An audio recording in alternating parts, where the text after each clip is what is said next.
सीईटीचा result आजच लागण्याची शक्यता आहे. बरेच जण म्हणतायत आज नाही तर 1-2 दिवसात लागणारच आहे. मग तुम्हाला उत्सुकता याच गोष्टीची आहे. होय, तुम्ही घाबरलाय. तुमच्या मनात एकच प्रश्न आहे की पर्सेंटाईल किती येईल? तसे तुमचे प्रश्न खूप आहेत. आम्ही कंटाळलो नाहीये तुमच्या प्रश्नाला उत्तर द्यायला.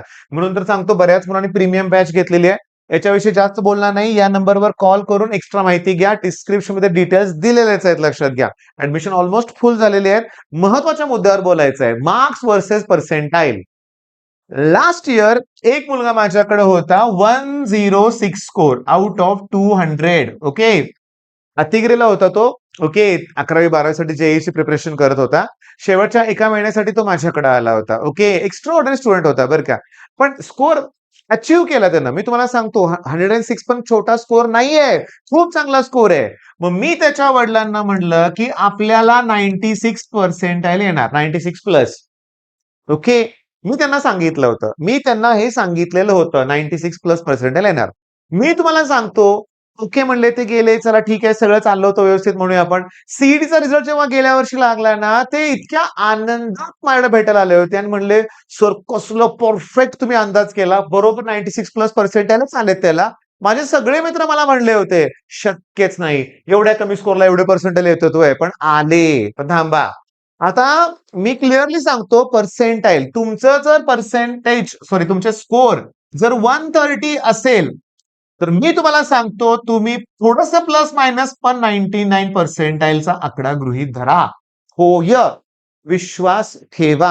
आणि मी तुम्हाला सांगतो, लक्ष द्या, तुम्ही तोंडी सांगू नका. तुमचा स्कोर काउंट केलाय ना तुम्ही, ते आन्सर की तुमचं डाउनलोड केली आहे ना, पुन्हा एकदा क्रॉस चेक करा. 130 येत असेल ना, तर गॅरंटी ना 99.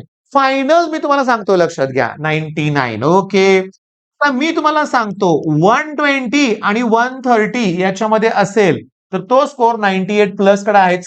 ओके, 98 प्लस कडे आहे आणि क्लोज टू 99 करता 99 सुद्धा असेल, इकडे तिकडे थोडस 97.98 97.9 पण जाईल, म्हणजे 98 पेक्षा थोडस प्लस मायनस इकडे तिकडे. ओके, आता नेक्स्ट मी तुम्हाला सांगतो 110 तो 120 हा 96 प्लस पर्सेंटाईल इकडे जाऊ शकतो, लक्षात घ्या.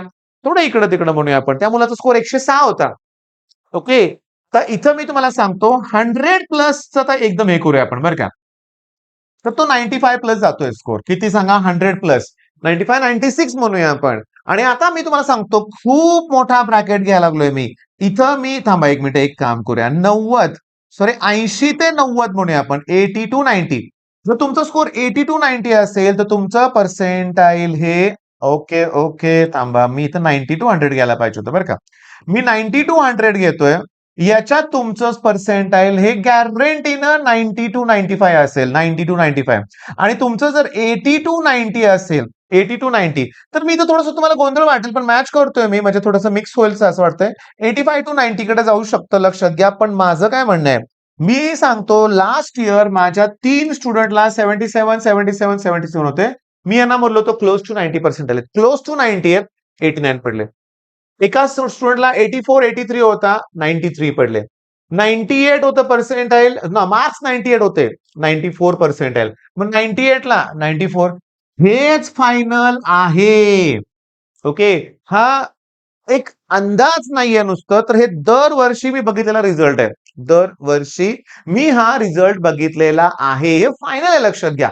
आता मी तुम्हाला सांगतो, सगळे फॉर्म्युले एका बाजूला ठेवा आणि तर मी तुम्हाला सांगतो की माझ्याकडे की नाही, आता बघा, मी स्टुडंटची नावं घेत नाहीयेत, पण माझ्याकडे लास्ट मोमेंटला आलेली मुलं, ओके, ज्यांचा ट्रॅक चुकला होता, जे जेई कडे गेले होते, पण ज्यांना 10वीला 90 पासून 97 पर्सेंटेज होते 10वीला, त्यांचे सगळ्यांचे रिझल्ट जर बघितले तर त्यांचा स्कोर 85 टू 95 च्या मध्येच आहेत रे. ही ब्रिलियंट मुलं आहेत आणि त्यामुळे ही जी 85 टू 90 म्हणलं ना, हे 90-95 च्या मध्ये त्यांचं पर्सेंटाईल येतंय. म्हणजे हा स्कोर 85 90 टू 97 म्हणजे पर्सेंटेज 10वीला मार्क असणाऱ्यांचा स्कोर हा खराच आहे, एवढाच येतोय. ज्यांनी रेग्युलर स्टडी केलेली आहे, रेग्युलर, त्यांनी 120 क्रॉस केले बानो, म्हणजे हुशार पण आहेत, पण सीईटीवर लक्ष ठेवून सीईटीवर वेळेत शिफ्ट झाले, त्यांचा स्कोर असा आलाय. मग 98 प्लस पर्सेंटेज आले, 98च आले. आणि इथं सांगतो कुठल्या पर्सेंटेजला कोणतं कॉलेज मिळेल, मी तुम्हाला सांगतो. आता जर तुमचा स्कोर 130 टू 140 असेल, तर या मुलींच्या मध्ये यांना कमेन्स कॉलेज मिळेल, मुली असतील तर गर्ल्स म्हणून आपण कमेन्स मिळेल. आणि मुलांमध्ये ना मी तुम्हाला सांगतो व्हीआयटी गॅरंटी ना मिळणार आहे, पण पीआयसीटी स्पॉट पर्यंत तुम्ही जाऊ शकता एवढ्या स्कोरवर. बरं 140 ला आपण ओपनचा विचार करतोय बरं का कट ऑफ.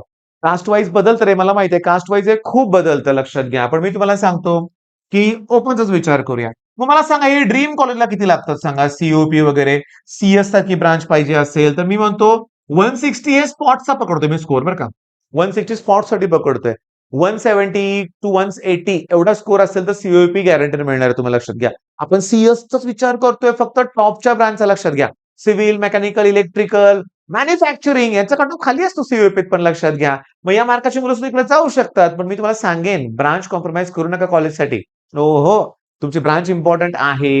बर तुमचा स्कोर जर 120 टू 130 असेल, अगदी मी सांगतो 110 असेल, या ब्रॅकेटमध्ये जरी असेल तर तुम्हाला बाकीचे पुण्यातले टॉपचे कॉलेजेस मिळतील, लक्षात घ्या. मी तुम्हाला सांगतो मी पीसीसीओई टॉपमध्ये पकडतोय बरं का, लक्षात घ्या. पीसीसीओई, वालचंद वगैरे सगळं, किंवा वालचंद सीओपीच्या इक्वलंटचा कट ऑफ असतोच, लक्षात घ्या. एवढा नाही, थोडा कमी असतो, आहेच त्याचा, लक्षात घ्या. मग modern PV, AISSM, AISSM modern, त्याच्यात मी तुम्हाला सांगतो आणखीन कुठले कॉलेजेस पुण्यातले टॉपचे college, DY Patil Pimpri, DY Patil Akurdi आहे, एमएमसीओई मराठवाडा मित्रमंडळ, एमआयटी आळंदी पण बेस्ट कॉलेज आहे. त्याची फी बऱ्यापैकी ठीकठाक आहे. बाकीच्या एमआयटीच्या काही कॉलेजची फी जास्त असेल, पण आळंदी टॉपचं कॉलेज आहे.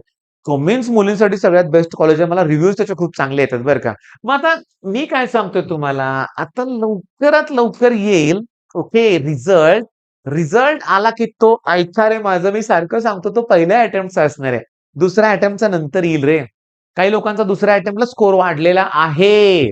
त्याच्यामुळे थोडंसं 10-15 दिवस अजून वाट बघितली पाहिजे. हे पर्सेंटाईल फायनल नसणार आहे. जेव्हा रिझल्ट येईल ना, ते पर्सेंटाईल फायनल नसणार आहेत, हे लक्षात घ्या. आणि बघा आता हे मी दिलंय तुम्हाला, ओके, हे एवढं दिलंय मी. यात थोडेफार चेंजेस इकडे तिकडे होतील, ते मॅटर करणार नाहीयेत. पण ड्रास्टिक चेंजेस होणार नाहीयेत. आणि तसं जर काय होत असेल तर तुमची आन्सर की आणि ते फायनल आन्सर मला म्हणजे फायनल रिझल्ट मला पाठवाच. पाठवाच. म्हणजे खूप चांगला स्कोर आहे आणि पर्सेंटाईल कमी.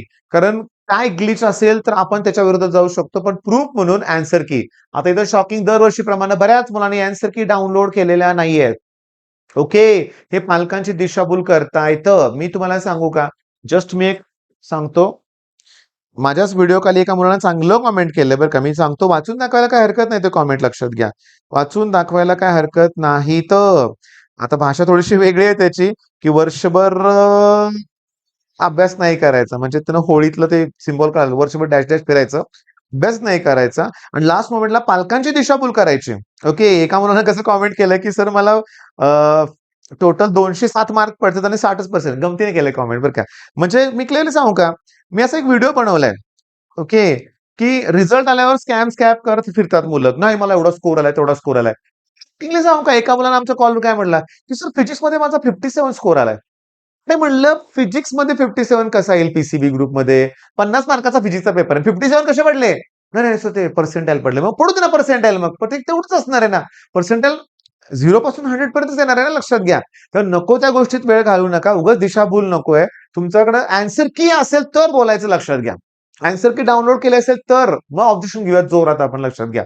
म्हणजे 160 मार्क आहेत तुम्हाला आन्सर की, मी चेक करतो 160च आहेत आणि पर्सेंटेज कमी आहेत. हे मग चूक झाली म्हणूया आपण. पण शक्य तसं होणार नाहीये. हे फिक्स आहे. मग याच्यानुसार कॉलेज लिस्ट बनवायला सुरुवात करा. काही डाऊट आला तर आमचाही सल्ला घ्या. ओके, आमचंही मार्गदर्शन घ्या. All the best.